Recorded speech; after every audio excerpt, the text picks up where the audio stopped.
Hello everyone, this is Joshua Chairs from the Phantom Detectives Paranormal Research Team and Dark Matter News. Today I am here to talk about a mansion that's called Summerwind Mansion, which is located in Land O'Lakes, Wisconsin, along the upper UP of Michigan. And these are a copy of the original blueprints to Summerwind. I actually have the originals put in my closet, but for right now, I'm just going to show the copy because they're easier to pull out and they're laminated, unlike the other ones. So I just want to talk about that. So first, let's talk about the haunted history of Summerwind. Summerwind Mansion was built in 1914 by a guy named John Frank, who was a well-known merchant in Akron, Ohio. He moved up in the upper UP of Wisconsin sometime around 1913. And eventually what he did was he built a fishing lodge where you can stay there for $4.99 a night called West Bay Lake Fishing Lodge. So during that time period, he obviously didn't have time to commit to the building of the fishing lodge. So he went ahead and basically just went ahead and sold the property to a future U.S. Secretary of Commerce by the name of Robert Patterson Lamont. And Mr. Lamont renamed the place Lilac Hills because there were lilac trees around the property. So what he did was, instead of continuing the tradition of a fishing lodge, he decided to start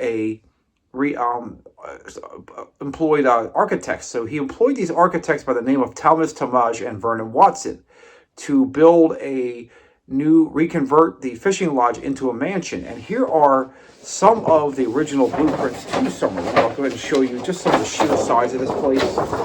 It's very big. These are just some of the photos. This is actually the first floor plan. So you can see this is the first floor of the Summerwind Mansion. You can see it right there. Really cool looking. Obviously that's what it looked like back in its heyday on the first floor of the mansion. Very cool, right there. There's the first floor of the mansion, right there. So that's the first floor of the Summerwind Mansion, right there. That's the original blueprints. So that's the first floor. I'll show more pages here. These are the Vernon Watson or Tamaj Watson diagrams that they have.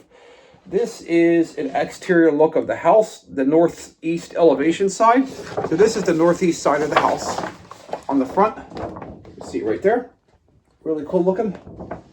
Boom, boom. So there's the northeast side of the house on Summerwind Mansion. Let's go ahead and look at the other ones here. I'm showing you guys all 9 pages of the blueprints. Nobody has ever seen these at all. So basically this is the front side of the house. The complete front, not the northeast side, nothing like that. So you can kind of see like all the engineering that went into this place. This was actually the first place to have running water, steam heat, electricity, a lot of things that we take for granted today. So this was one of the first properties that actually have all this stuff. So you can see just the sheer size of it right there. I'll show you a look more of the blueprints. This is let's see what this is. This is the service house. So on the property, there were servants. The servants on that property, you can see right there. Right there. So the servants basically would tell Mr. Lamont that the house was haunted. And Mr. Lamont's like, grow up, there's no such thing as ghosts. So basically, supposedly the servants had said they saw a floating lady in the kitchen. They had also said that they had, seen flickering shadows and lights going on and off. But obviously, Mr. Lamont didn't believe them until he had his own paranormal experience. And I'm going to describe that for you in just a minute.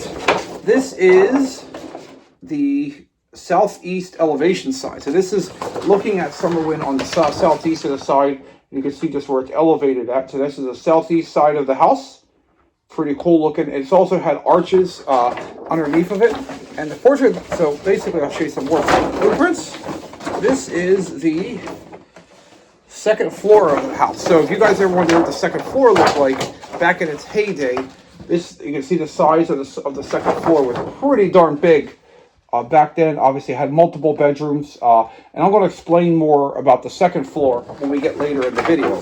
Here's the second floor plan.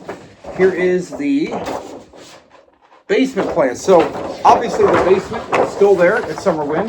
You can see it right there. Look how big the basement section is. It's massively huge. Very big. And then I'll show you more of it. So these are just the original engineering diagrams, and this one is the northwest elevation side. So this is the center of the terrace, the section, the northwest side of the center of the terrace right there. You can see the arches that are still there on the property. I know that obviously that's where you can get out. So basically on the ruins, there's actually where you can get out of the rain. You can actually still go in the basement area where the arches are. So those are still there on the property today. This is a survey. This was a survey map that Talmadge and Watson had commissioned. Really cool. So this is a survey of the property when it was converted. So when Thomas Talmadge and Bernard Watson had converted the place, they had obviously used this to survey the area. So now let's dive into the history of Summerwind. So as you guys know, Mr. Lamont has, according to the legends, he supposedly was eating dessert with his wife in the right outside the basement door in the kitchen. So during that time period, Mr. Lamont went ahead and basically had the eating dessert. All of a sudden, the basement door flew open, revealing the ghostly form of a man. So Mr. Lamont grabbed this black powder pistol, go pow pow, fired 2 shots on the basement door, missing the ghost, and supposedly fled the mansion and never returned. So when Mr. Lamont died in 1948, he sold the place to a lady named Lillian Kiefer. She bought the place. And she thought, hey, maybe I can make it go with Summerwind again. So Miss Kiefer went ahead and, obviously over 20 years from 1948 to 1969, she would have people lease it out, then they would give it back to her. So it went through a handful of different owners during that 20-year period. It wasn't until the Hinshaw family moved in the summer of 1969 that a lot of stuff was going on. So Arnold Hinshaw's real name was Jim Hill, and Jim, of course, was a construction worker. Ginger, of course, had 3 kids of her own, and also Jim had 3 kids of his own. So it's pretty much the typical Brady Bunch family, so there was a lot of things that going on. So when the Hinshaws first moved in, they thought they had to have the place. They absolutely needed to have this place. It was the perfect fixer-upper for their family. So when Jim had purchased the properties, odd things started going on. So they would bring in different people. And, during that time, sometimes they would have the water pump would break down, or an appliance would break down inside, inside the house. So they had to literally go and, fix, construction workers would have tools disappear. So when construction workers would come work on the place, tools would disappear almost all the time.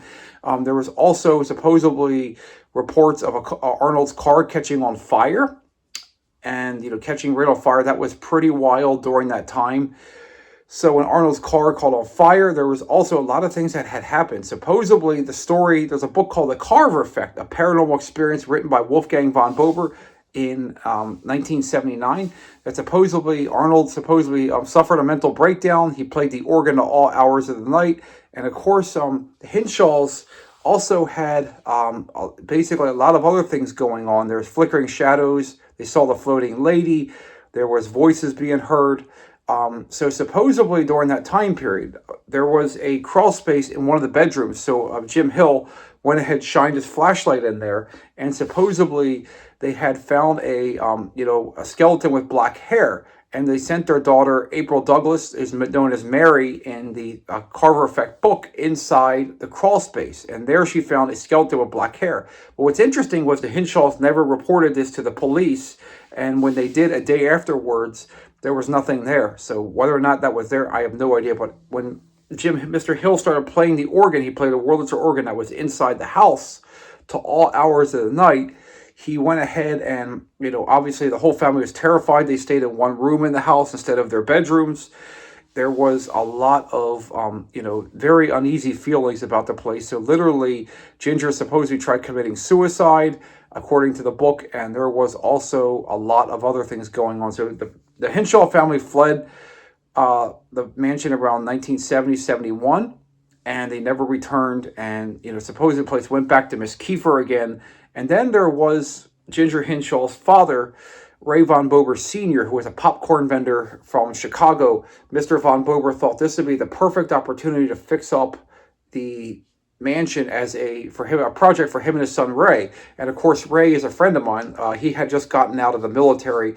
So basically, when Ray got out of the military, Ray Jr., he thought him and his father could work on this together. Now, what's interesting was Ginger had pleaded with her father, do not buy Summerwind. It's evil, it's cursed, all this stuff. And basically, Ray's like, Ray Sr.'s like, I'm going to buy it anyway. We're going to fix this up and turn it into a bed and breakfast. During that time period, the Bobers had ran into similar problems as the Hinshaws. They had run into tools disappearing. Supposedly, they pull out the original blueprints, and when they measured the original blueprints, the widths and the rooms have changed. The shapes of the rooms have changed from like feet to inches. That's according to the book. There was supposedly also a vision of a gunshot Ray Von Bober Jr. had, where literally he was upstairs painting, and then something he would go downstairs and see visions of the gunshot. The bullet holes had still remained in the basement door up until 1988. There was that going on, and then of course during that time period, Ginger had put her father under hypnosis and her brother. And during that time, there was an EVP session played, or an old tape recorder played. And they had recorded Mr. Von Bober being in a trance and saying he was Jonathan Carver. He was born in Weymouth, Massachusetts. So during that time period, so basically Mr. Carver was looking for a land grant that would have granted him the northern third of Wisconsin, and that would give him a parcel of land near Summerwind. And he was looking for this parcel of land. And, so they went ahead and looked in the recommended areas that, supposedly the channeling session that was going on between Mr. Von Bober and Carver, but unfortunately they never found the land grant. So we go years later, and basically the place goes, Miss Kiefer dies in 1985. So now what happens is a couple from La Crosse, Wisconsin, Harold and Babs Tracy, buy the place. And they thought, hey, maybe Mr. Tracy decided, why don't we buy a wedding anniversary present for my wife? And so basically he comes back to the deed of Summerwind in 1986. And during that time period, the place was pretty in ruins by then. There was a lot of bats. There was a lot of trespassing going on, vandalism on the property. So unfortunately, what happened in 1986, they were supposedly walking up one night to the mansion, the owners, and this story comes from the founder of the Fox Valley Ghost Hunters, who I'm friends with, and supposedly the owners had reported the mansion was inhaling. Unfortunately, in Father's Day of 1988, the place burnt down, completely leveled the place, and according lightning and fire took it down, according to the haunting episode, season 1 episode 2, I believe, or season 1 episode 5, one of those ones. But when lightning fire took it down, there supposedly was a neighbor who had lived next door named Jim Lecter. Jim had since passed away, but he did an interview with Craig, which you can find on YouTube, where he talked about how Summerwind had burnt down in 1988, and supposedly the township was behind it because they were tired of all the trespassing and vandalism, and he showed proof, basically saying that some of the fire department had been on site and burnt the place down. So the place burnt down, and all that remains today are the 2 tall chimneys, the foundation, the steps, and the arches. So when the place burnt down, the owner's dreams and their investment had went down with it. When I come in 2014, I watched the haunting episode, and I say, okay, well, the place burnt down in 1988, so why don't we go ahead and try to, maybe I could do something with it. Maybe, there's something I can, at least try to do. So what I do was I did research after watching the haunting episode and came across summerwindmansion.com, which was still there at that time. And during that time period, I had seen that summerwindmansion.com had the original blueprints for sale. So I went ahead and contacted the seller, who was it was actually the brother, and it turned out to be the brother of Ginger Hinshaw, Ray Jr. He was selling the original blueprints. So I went ahead, made an offer, bought the original blueprints from Mr. Von Bober. I became friends with him and became friends with April Douglas, and then basically seeked out a connection to the owners of the property.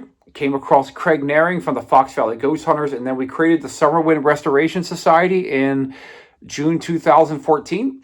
And then we just started building the society. So the whole idea was to work with the owners. We got the original blueprints now, is to try to rebuild the place so everyone trespassing can now come on it legally. Because with all the trespassing problems, there was just too many issues with vandals. So we started doing our first event in October 2014. And we had Corey Shoshoff from the, obviously, I think it was Milwaukee Sentinel, or maybe one of those papers, one of those newspapers in Wisconsin. I can't remember which one now. Huffington Post. It was the Huffington Post. He came down, did a story on the place, and they did their first public benefit. And over the last, over the next 5-6 years, Craig would do a lot of benefits to clean up the property. There was a lot, a potential for the property. And, they were trying to do cleanups and everything and start the rebuilding process. They set up an LLC.